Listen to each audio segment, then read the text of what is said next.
Everybody raise your hand that was in my group. I got 3 people. Ta-da. Got 5 people. 5, 6-ish people. I can't count. So I think I'm going to just give everybody a chance to speak, but I'll give you guys a general idea of our overall process. So we kind of should started. they be clicking on what's in the comments? Yeah. That was getting. Okay, you're getting to that? I was Okay. getting to that. But basically, so what we were trying to figure out, what the biggest challenge that we had, and initially I asked Amy and I kind of cornered her and was like, what would be useful? What would be useful in this data set? What would you want to see? She's like, well, that's good to know too. And it kind of just like spiraled into like, okay, how is this?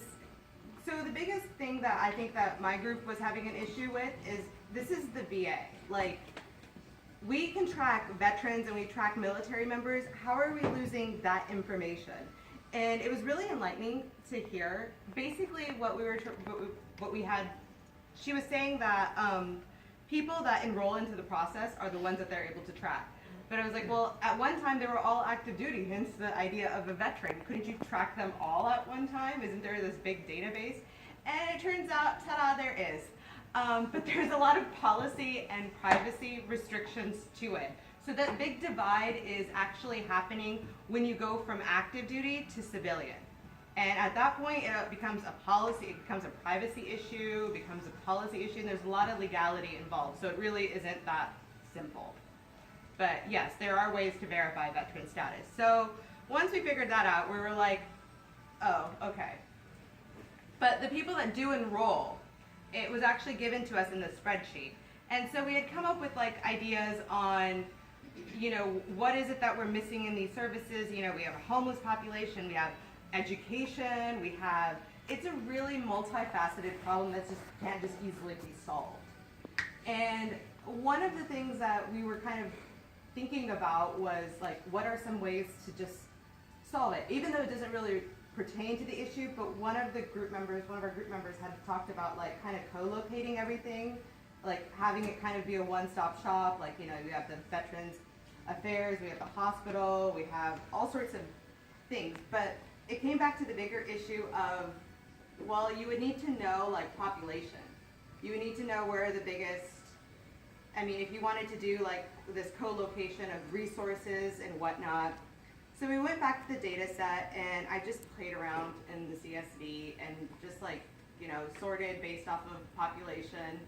And I just labeled out the top 10. And by the 5th code, we basically put it into Tableau, and you can look at our visual in the comments. And we just identified the top 10 and kind of heat mapped it to a county.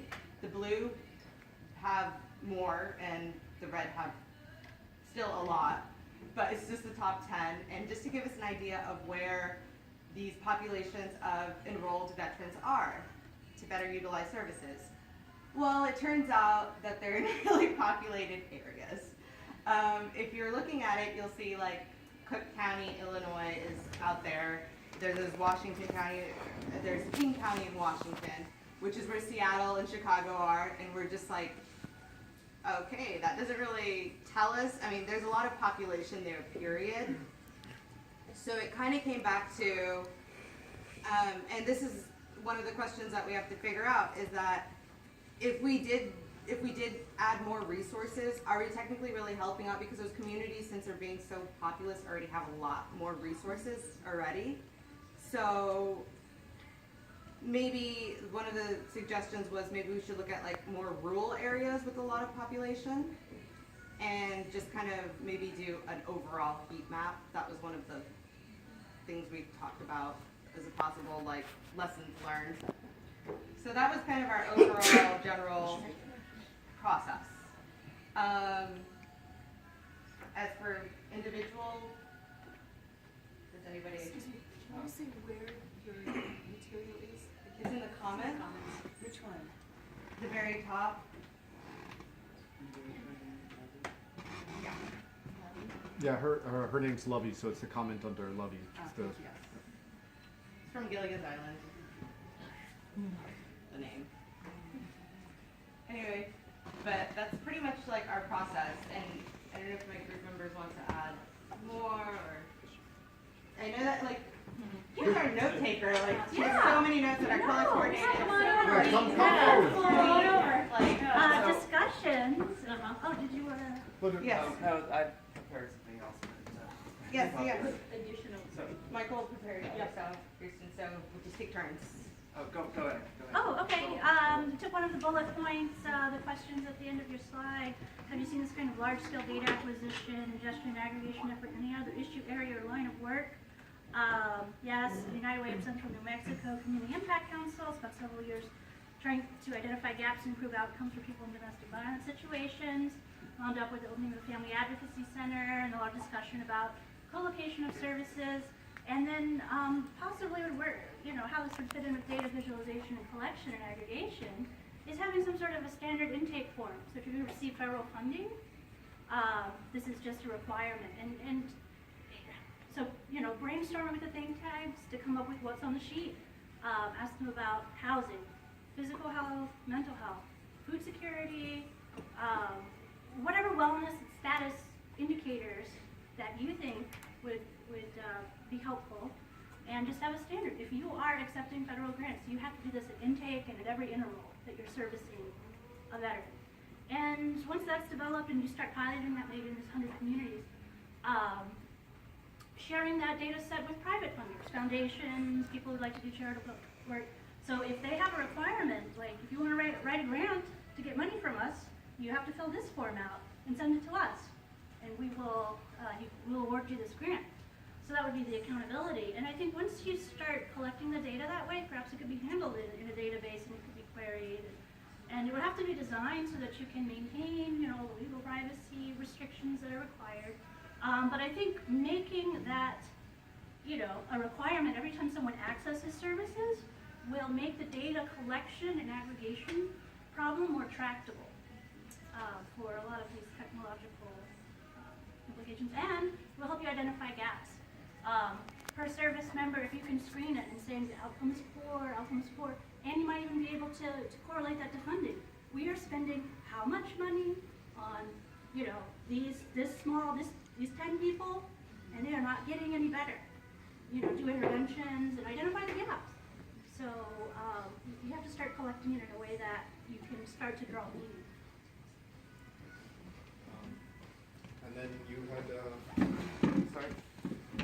Hi, I'm Michael. I'm really interested in making sure that veterans are not exploited by people that are trying to make money off of them and don't really care about their well-being. So I put together very quickly it's a link on the meetup under the comments, a graph from a report on veterans and for-profit education, and it turns out that in 2000, I'm not sure when the time period, in the last couple of years, 8 of the 10 recipients of the GI Bill funding were for-profit institutions, but they have abysmal outcomes for the population that they serve, and they cost more. So I put a chart of the outcomes of all the students of for-profit education, and it turns out that that of the students that started in 2008, they looked at it 2 years later and found more than half of those students in the programs had dropped out, but the education costs more. So I think more attention needs to be paid to that issue.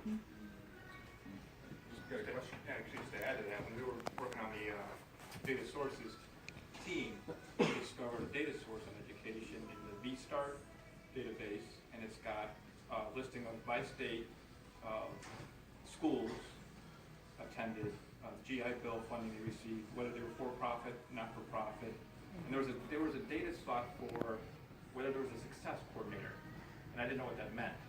So I don't know if that was something where they had a sponsor seeing them through the education system or not, but that might be syncing up with that data so that data might be able to connect the dots.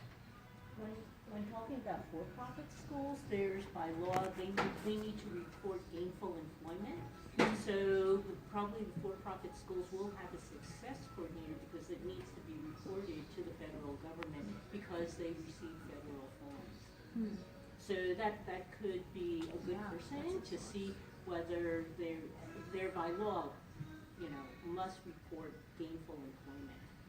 So that's probably one of the reasons why we might have a success coordinator. Another question? I just think this is extremely interesting, and it would sort of tie into what we were seeking to do. That if this were to be met, I mean, this would be aggregate, but you could break it down by location.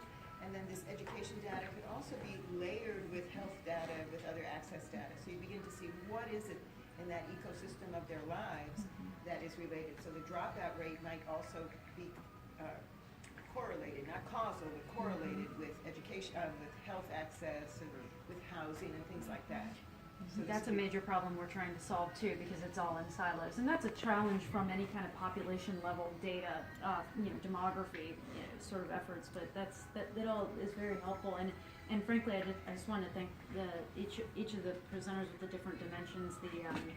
The population piece is interesting with the mapping, because even though we've got these 100 cities now, it'll be interesting to think about the future. I really liked what you said about the rural communities potentially with a higher population maybe being more in need, and we're figuring out our philosophy for that as we move forward, and part of it will be that layering of, okay, population, then need, then services, and taking a look at all those things on top of each other to really appreciate, so the country can appreciate what sort of recalibration might be helpful, or reallocation of funding and otherwise. So I think it's all coming together. Thank you. All right, round of applause.